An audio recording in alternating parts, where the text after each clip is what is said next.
Bonjour, bienvenue à tout le monde dans cette capsule vidéo qui va vous présenter la correction de l'activité sur la diode.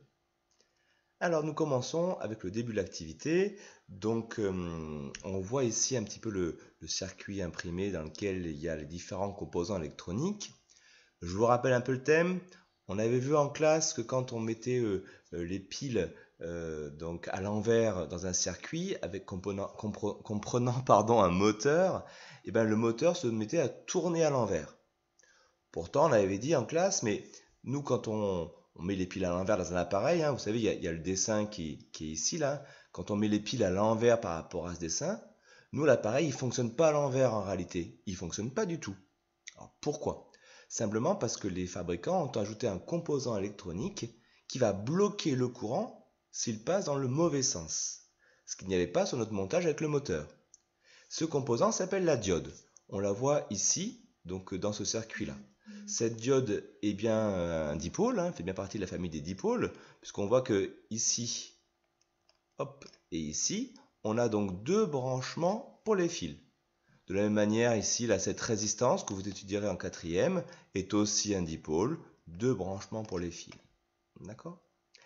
Alors, la première question était de savoir si on pouvait repérer quelque chose, un dessin, sur le schéma de la diode. Donc ici, en vert, voilà, ici, on voit que dans ce schéma-là, on peut repérer un peu comme une flèche, en fait, qui va être dessinée. Et ce qui est plus dur à repérer, mais on peut aussi voir autre chose, on voit une espèce de barre verticale qui est ici, que je fais en rose. Alors, on pourrait essayer d'imaginer un petit peu à quoi ça correspond. En fait, on peut supposer que si le courant arrive dans le sens bleu que je dessine ici, voilà, et il arrive dans le sens de la flèche verte, donc il pourra passer. Tout va bien. Si le courant arrive dans le sens jaune, ici, il va donc arriver du sens qui rencontre la barre verticale. Et on peut supposer que dans ce cas-là, il serait bloqué par cette barre verticale. Alors, maintenant, c'est la supposition. Normalement, on était censé faire l'expérience en classe pour le vérifier. Voilà, c'est plus compliqué. Donc ici, je vous montre en fait des expériences que j'aurais pu faire en classe avec le résultat. Et on voit qu'effectivement, ça fonctionne. Regardez ici, dans ce circuit-là, avec la pile, ici l'ampoule et la diode qui est ici. L'interrupteur est bien en position fermée. Je vous rappelle que le courant part du pôle plus, ici, donc je l'ai fait en pointillé parce qu'en fait il n'y a pas de courant ici, mais s'il partait, il partirait par ici, et il arrive du côté de la barre que l'on voit ici de la diode. Donc en fait c'est pour indiquer que la diode est dans le sens bloqué, et donc elle va empêcher le courant de passer. Donc dans ce cas-là, il n'y a rien qui brille, et donc les flèches sont en pointillé parce qu'en réalité il n'y a pas de courant. Si on met la pile dans l'autre sens, donc maintenant le plus vers le haut, par rapport à tout à l'heure le plus était en bas, dans ce cas-là, le courant donc part toujours du pôle plus, ça ne change pas, on l'a vu en classe, il passe dans l'interrupteur, et là il arrive du côté de la flèche, donc il peut passer, l'ampoule brille, et le circuit fonctionne. On dit que la diode est dans le sens passant. Donc, si vous mettez les piles dans le bon sens dans votre appareil, le courant passe, c'est le cas de droite. Si vous inversez la pile que vous vous trompez, le courant arriverait dans le mauvais sens, mais il est bloqué par la diode, donc plus rien ne passe. Voilà à quoi sert une diode. Alors, pour information, il existe des diodes qui ont une fonctionnalité supplémentaire.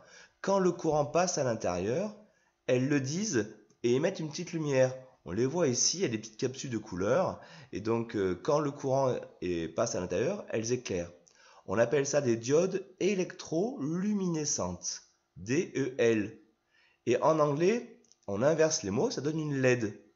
Et ce mot LED, souvent vous le connaissez parce qu'il y a maintenant beaucoup d'écrans qui fonctionnent avec des LED.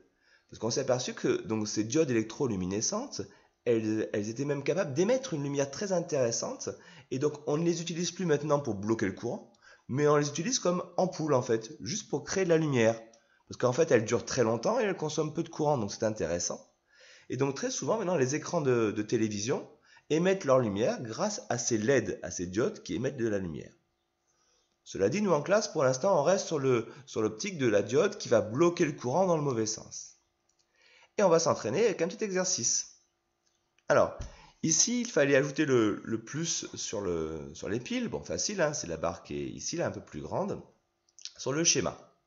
Pour repérer les diodes passantes et bloquées, alors, il faut imaginer par où passerait le courant. Donc, le courant part du plus, donc il serait censé passer par ici, arriver là, et là, ici, en arrivant là, puisqu'il arrive sur le côté de la barre, ici, et bien, dans ce cas-là, cette diode, elle serait dans le sens bloqué. C'est pour ça qu'elle est entourée en rouge. Si le courant continue, il arriverait ici, sur le côté de la flèche. Et donc là, le courant peut passer, elle est dans le sens bloqué. À partir du moment où il y a une diode qui est bloquée dans le circuit, là, dans le chemin du courant, ben, il n'y a aucun courant qui circule dans cette boucle de courant. Tout est bloqué et le moteur ne tourne pas. Donc je ne dessine pas de courant, il n'y en a pas, à cause de cette diode bloquée ici. Dans le schéma d'à côté, le courant donc, est toujours censé partir du plus. Donc par ici, moteur. Là, il arrive du côté de la flèche. Donc c'est le sens passant. Et ici, du côté de la flèche, c'est encore le sens passant. Donc ces deux diodes sont entourées en vert, elles sont donc passantes.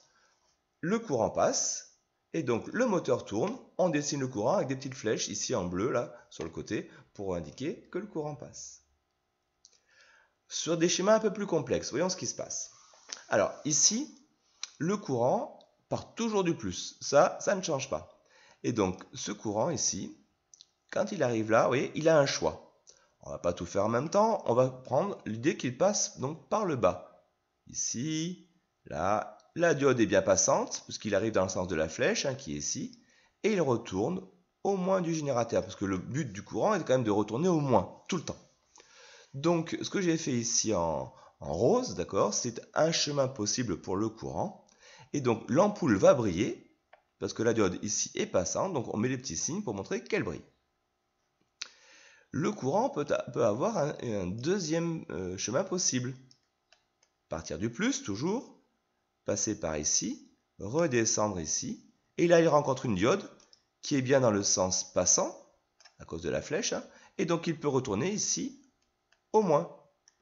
Donc dans ce cas-là, c'est les deux ampoules qui sont ici et ici brillent, puisque là le courant bleu passe à l'intérieur. Et il existe un troisième chemin possible.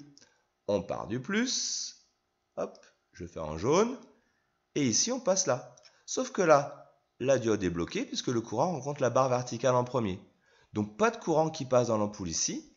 J'enlève mon dessin jaune, hop, et l'ampoule qui est donc ici ne brille pas. Donc cette diode-là est bien bloquée. Alors, des fois, quand en classe je fais ce genre de travail, il y a un élève qui me propose une solution. Alors, je vous la montre en jaune. Il me dit, mais monsieur, peut-être que le courant peut partir d'ici, donc aller là, la descendre. Ça, jusque-là, on est d'accord, c'est le schéma bleu. Mais il me dit, là, pourquoi le courant ne remonterait pas par ici pour ensuite aller par là? Alors, il faut comprendre que le courant, il va partir du plus et il veut retourner au moins. Hein? Donc, quand on est ici à ce croisement, là, ici que j'entoure en jaune, ben, le chemin pour retourner au moins, c'est pas à droite, c'est bien ici, par la gauche pour revenir là. Ce qui correspondait au chemin bleu en fait, si vous voulez. Donc non, ce trajet-là n'est pas possible. Si je prends un exemple pour essayer de vous faire comprendre un peu différemment, c'est un peu comme si on avait une espèce de montagne. Je dessine une montagne un peu à côté là, ici comme ça. Imaginons que le courant corresponde à de l'eau, par exemple. Bon, on est d'accord que déjà la montagne, c'est plus haut ici et c'est moins haut ici. Ce plus et ce moins correspondent un peu au plus et au moins de la pile. Hein. Donc si je trace une rivière, de l'eau qui coule, un peu comme le courant, ben, la rivière elle part du plus haut et puis elle va rejoindre le moins haut, des fois en faisant différents chemins, ça peut arriver que ça se sépare comme ça, mais ça va toujours du plus haut vers le moins haut. Il n'y a jamais de moment où l'eau va remonter comme ça vers le plus pour redescendre vers le moins. Ça, c'est pas possible.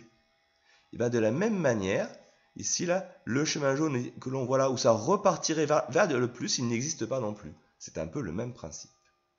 Bon, j'ai fait beaucoup de couleurs sur mon schéma, mais j'espère que vous avez compris. Voilà, ma vidéo est terminée. J'espère qu'elle vous a aidé à comprendre la correction. Je vous souhaite une bonne journée. À très bientôt.